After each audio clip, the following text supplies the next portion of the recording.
Comment avoir une sexualité épanouie lorsqu'on est dans une relation à distance? Eh bien, c'est ce que nous allons voir dans cette vidéo.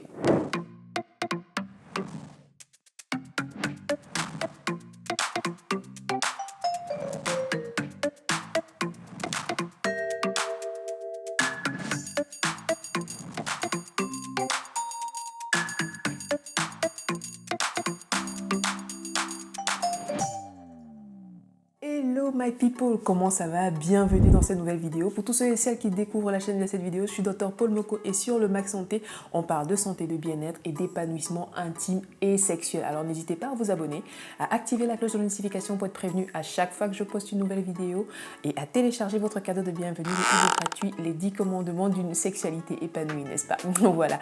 Et n'hésitez pas également à nous suivre sur nos autres réseaux sociaux, le Max Santé sur Facebook et Instagram, afin de pouvoir bénéficier de d'autres contenus, n'est-ce pas, à visée didactique au sujet de notre sexualité. Bon, maintenant nous pouvons rentrer dans le vif du sujet. Alors, lors d'une de mes précédentes vidéos, j'avais demandé si vous étiez partant pour que je vous fasse une vidéo sur des astuces afin d'avoir une sexualité épanouie dans une relation à distance. Mon Dieu, vous avez été nombreuses à me demander une vidéo sur le sujet. Il faut croire que vous êtes nombreux et nombreuses à entretenir des relations à distance. Soit. Par contre, j'aimerais clarifier 2-3 petites choses. Déjà, quand je dis avoir une sexualité épanouie à distance, il y en a qui m'ont dit comment avoir une relation sexuelle à distance. Ce n'est pas tout à fait la même chose, si vous voyez ce que je veux dire. Alors, quand on parle de sexualité, la plupart du temps, les gens voient juste le rapport sexuel avec pénétration. La sexualité, c'est beaucoup plus large que ça. D'ailleurs, l'OMS décrit la sexualité comme suit. Alors, la sexualité est un aspect central de la personne humaine tout au long de la vie qui comprend le sexe biologique, l'identité et le rôle sexuel, l'orientation sexuelle, l'érotisme, le plaisir, l'intimité et la reproduction. La sexualité est vécue sous forme de pensée, de fantasmes, de désirs, de croyances, d'attitudes, de valeurs, de comportements, de pratiques, de rôles et de relations. Alors que la sexualité peut inclure toutes ces dimensions, ces dernières ne sont pas toujours vécues ou exprimées simultanément.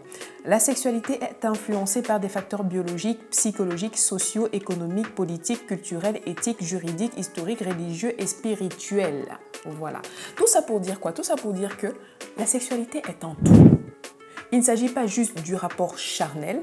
La sexualité est sous-tendue par tout ce qui englobe la personne que vous êtes, tout ce qui englobe votre quotidien, votre mode de vie. Voilà, la sexualité, c'est un tout. Mais bon, étant donné qu'ici, on est dans un rapport entre deux personnes qui ont un sentiment et qui ont besoin justement de ce rapport, de ce contact intime, parce que quand on parle d'intimité également, on ne parle pas forcément de rapport sexuel avec pénétration, mais l'intimité, ça peut être également une intimité émotionnelle. On parle de deux couples, de deux personnes qui ont besoin d'un contact intime.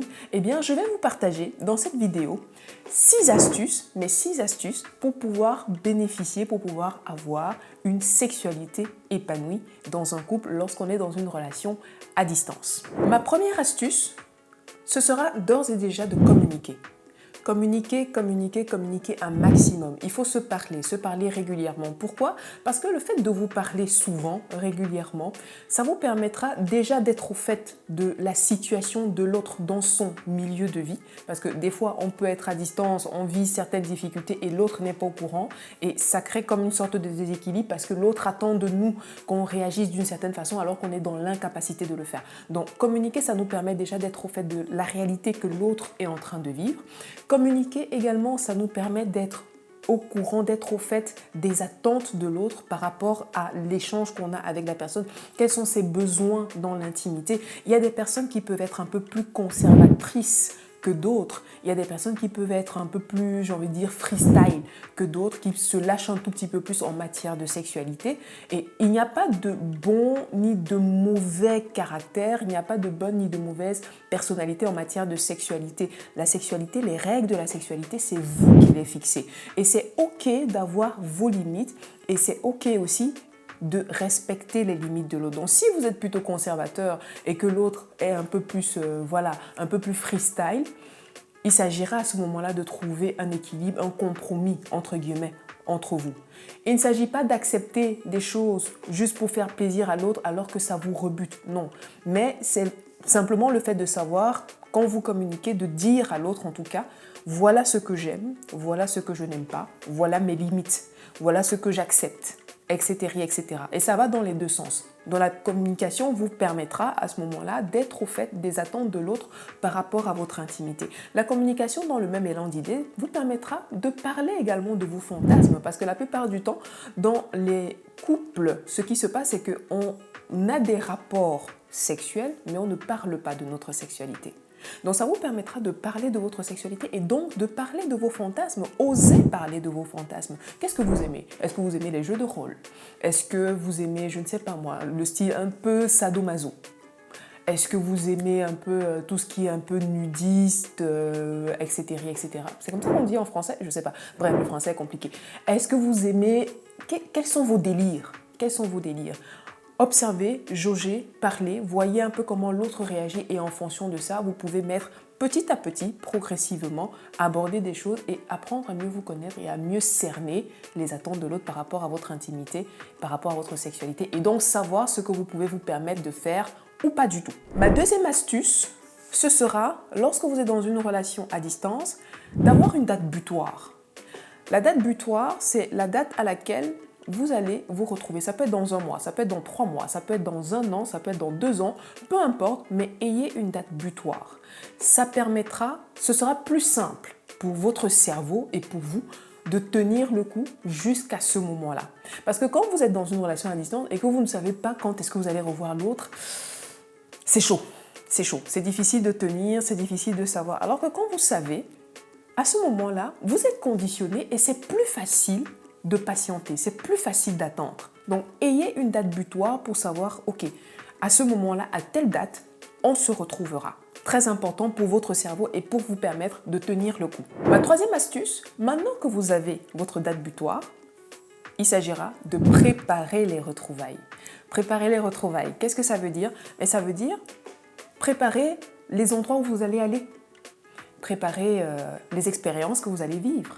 Si vous voulez que lorsque l'autre revient, aller visiter, je ne sais pas moi, un endroit, aller dans un hôtel particulier, vivre, je ne sais pas moi, vous offrir une expérience, un massage ou je ne sais pas quoi, préparer les retrouvailles. Le simple fait d'être en mouvement et de préparer ce moment-là, même si ok, la personne va revenir si vous êtes dans une relation de longue date. Il se peut qu'il y ait un certain phénomène de routine qui veut que oui, quand l'autre est là, j'en profite pour lui demander, je ne sais pas moi, de changer une ampoule, de remplacer ci, de faire ça, etc., etc.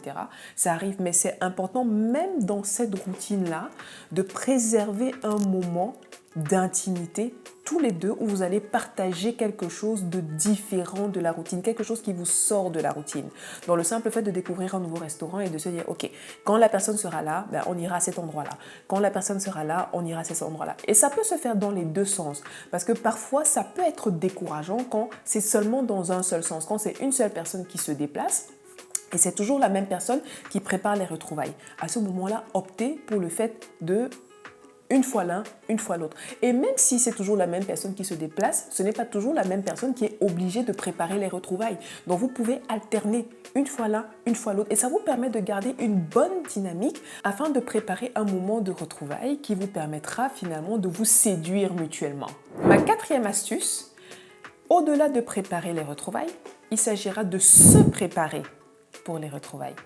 Quand je dis se préparer pour les retrouvailles, ça englobe pas mal de choses. Ça peut être le fait d'apprendre, je sais pas moi, une nouvelle recette de cuisine, ou alors préparer, acheter de nouveaux sous-vêtements, par exemple. Ça peut être le fait d'essayer de tester de nouvelles positions, se documenter sur la sexualité, pourquoi pas, en se disant que voilà, quand mon chéri, ma chérie sera là, on pourra peut-être essayer ça, on pourra peut-être essayer telle ou telle position. Pourquoi pas? Ça permettra de mettre du piment. Documentez-vous. Instruisez-vous, apprenez quelque chose, je ne sais pas moi, prenez des cours de cuisine, prenez des cours de piano, prenez des cours de je ne sais pas quoi, lisez de nouveaux bouquins, par exemple, que ce soit sur la sexualité, sur l'érotisme ou bien sur un autre sujet qui vous passionne, à ce moment-là, ça vous donnera davantage de matière à partager avec votre partenaire au moment des retrouvailles. Donc préparez-vous, se préparer pour les retrouvailles. Ma 5e astuce, organiser des séances en distanciel, comme on appelle. Avec l'avènement du coco, comme on a dit, il y a eu tout ce qui était présentiel, distanciel. Et si des réunions peuvent se faire en distanciel, en vidéoconférence, et pourquoi pas des soirées de couple en vidéoconférence. Donc, organisez des soirées tous les deux en vidéoconférence, des séances de cinéma via Zoom par exemple. Tout est possible maintenant, franchement. À moins que vous viviez dans une grotte, en soi, tout est possible. Il est possible de faire des choses extraordinaires, même en vidéoconférence. Des dîners en chandelle en vidéoconférence, pourquoi pas? Vous allez au resto, vous avez votre téléphone, vous mettez vos écouteurs et puis vidéoconférence, chacun a son plat et puis vous passez une soirée agréable. Pourquoi pas? Il faut être inventif, il faut créer des choses qui vous permettent de passer du temps ensemble, avoir une certaine complicité ensemble. Et pour ceux qui se sentent davantage à l'aise, et s'il y a un bon climat de confiance entre vous, mais du sex cam, pourquoi pas si c'est votre truc? Maintenant, quand vous pratiquez du sex cam, il faudrait, à mon avis, ça c'est un avis personnel, il faudrait qu'il y ait une bonne dose de confiance entre vous deux. Une bonne dose de confiance entre vous deux et une bonne dose de responsabilité et de confidentialité pour que les images ne se retrouvent pas un peu n'importe où. Donc si c'est votre truc, le sex cam, ma foi, pourquoi pas? Ma 6e et ma dernière astuce, ce sera faites des jeux érotiques. Oui, faites des jeux érotiques. Faites des jeux érotiques, provoquez-vous, draguez-vous, titillez-vous. Je sais pas moi, un coup de fil, par exemple, maintenant que je suis en train de faire la vidéo, un coup de fil que vous passez à votre chérie à une heure un tout petit peu tardive. Et puis, vous n'êtes pas obligé d'opter forcément pour un appel vidéo. Ça peut rester un appel audio. Et puis, pendant que vous êtes au téléphone avec votre chérie, vous commencez simplement à adopter une voix langoureuse, de manière à détendre votre partenaire, jouer avec votre voix afin de stimuler un tout petit peu son imagination, stimuler un tout petit peu son fantasme. Tout le monde peut jouer avec sa voix. Il suffit juste d'avoir un tout petit peu d'entraînement. Ok? Donc, jouez des jeux érotiques, partagez, je sais pas moi, vos fantasmes, vos désirs, vos besoins, les petites tenues que vous êtes achetées, etc., etc. Donc voilà. Jouez à des jeux érotiques avec votre partenaire. Laissez parler votre imagination. Voilà, c'était là mes 6 astuces pour vous permettre d'avoir une sexualité épanouie. Je pourrais vous en citer encore des dizaines et des dizaines, mais je pense que déjà avec ça, vous avez de quoi faire. Alors, il ne vous reste plus qu'à essayer. Voilà, dites-moi en commentaire si vous avez d'autres astuces comme ça qui vous permettront d'avoir une sexualité épanouie dans votre relation à distance. Bien évidemment, ce sont des astuces qui peuvent s'appliquer même lorsque la relation n'est pas nécessairement une relation à distance. Ok? Voilà, partagez-moi tout ça en commentaire, j'ai hâte de vous lire. Likez la vidéo si elle vous a plu, partagez à quelqu'un que ça pourrait aider évidemment. Abonnez-vous si ce n'est pas encore fait. Et quant à moi, je vous dis à très vite dans une prochaine vidéo. D'ici là, prenez grand soin de vous et je vous dis à très bientôt. Salut!